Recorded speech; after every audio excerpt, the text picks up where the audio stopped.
Back here, first things first, we're talking Clippers and Bucks, or my Sunday afternoon. This was a fun game. Giannis playing like the reigning MVP, dropping 36. Bucks playing like the reigning defensive team of the year.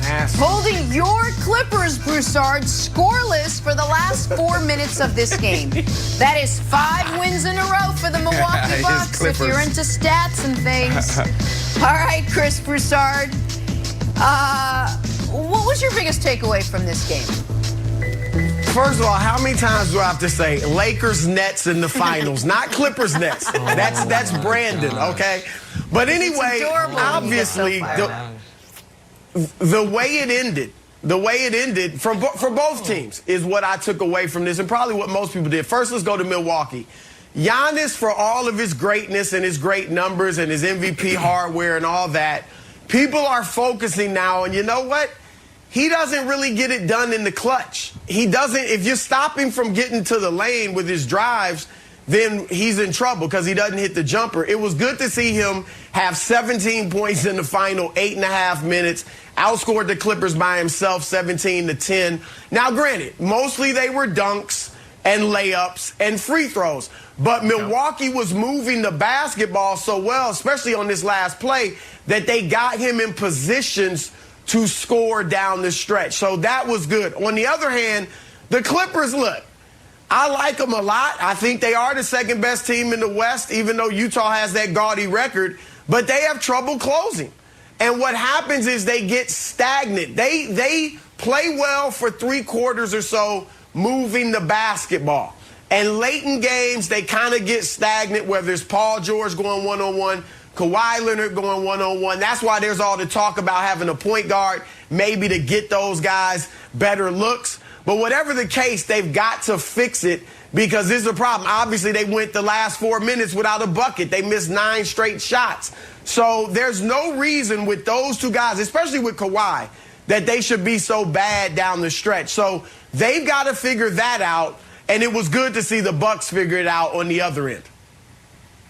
Yeah, it was exciting yesterday to watch because I thought this year in the NBA, because of the schedule, we were going to have to wait an extra month for the playoffs to start. But you watch yesterday, you're like, oh, playoffs started early. The Clippers choking themselves to death down the stretch. Paul George, 1 for 11 in the second half last night. Oh, my goodness. Kawhi and Paul George in the final 9 minutes. 9 shots, 9 clang, clang. Not bang, bang, as Mike Breen would say. It just was so reminiscent of last year. And if you're the Clippers, I'm not sounding the alarms on this Clippers team like I was last year's Clippers team. But I am starting to make sure, I'm checking the batteries and the smoke detectors, make sure they're still good. I'm making sure we're all right, seeing what our fire exits are. Because you look at this Clippers team and you're like, all right, what are their issues? They lack rim protection like last year, and they don't have a point guard like last year. Why are they better, in my opinion, thus far this year than last year? Well, Kawhi has actually decided to be a full-time basketball player, so that's helpful. But the other reason is they are shooting a scorching league-best 42% from 3. And then you look at, wait, why are they shooting 42%?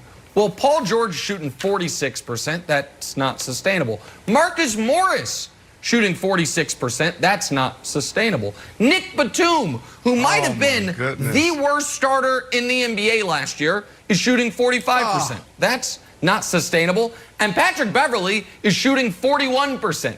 That's not sustainable on a little Tykes hoop. So it's like, uh-oh. The 3-point percentage is going to regress to the mean.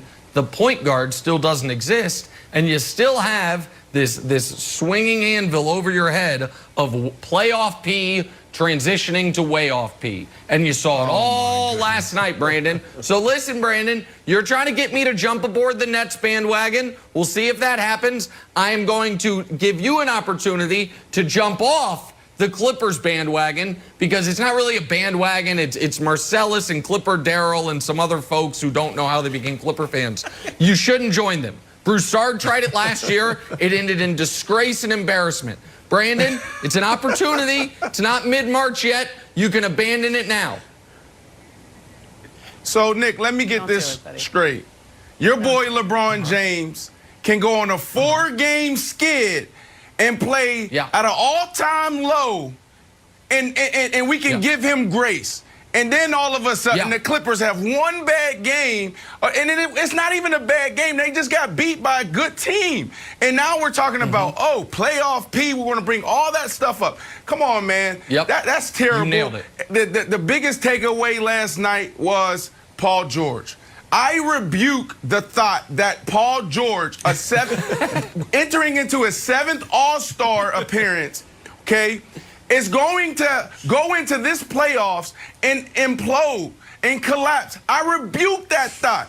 This is a really good team.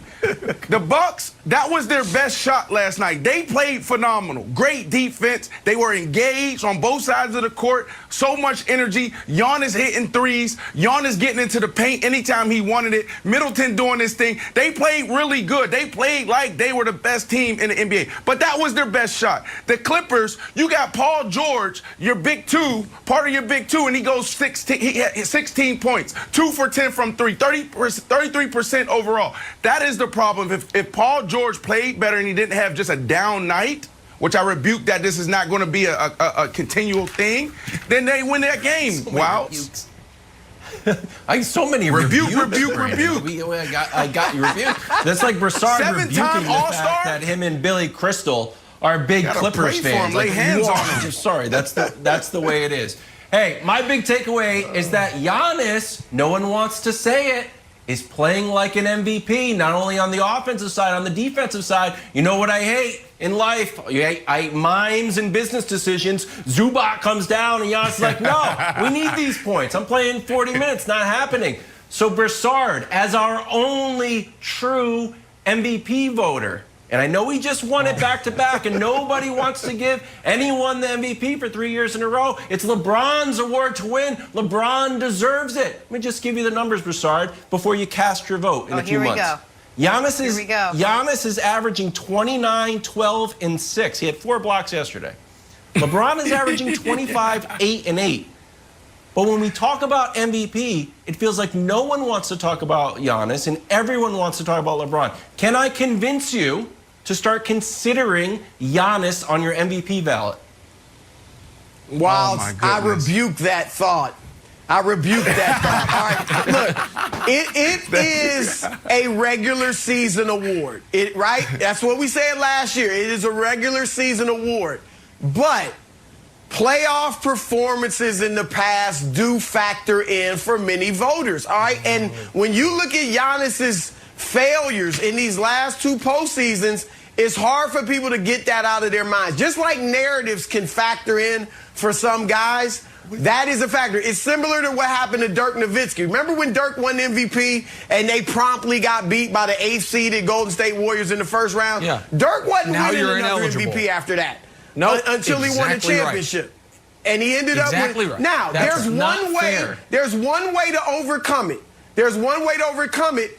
Great stats, which Giannis has, as you said, Wilds, but your team also has to be on like a rampant winning pace, like 70-game win pace like they were last year. Now they're the 3rd seed in the West. They're on pace to win about 51, 52 games. Okay. That's not going to get it done. So Giannis is really not being considered for his 3rd straight MVP. Remember, the only 3 guys have done it. Larry Bird, Wilt Chamberlain, and Bill Russell. Those guys had won championships.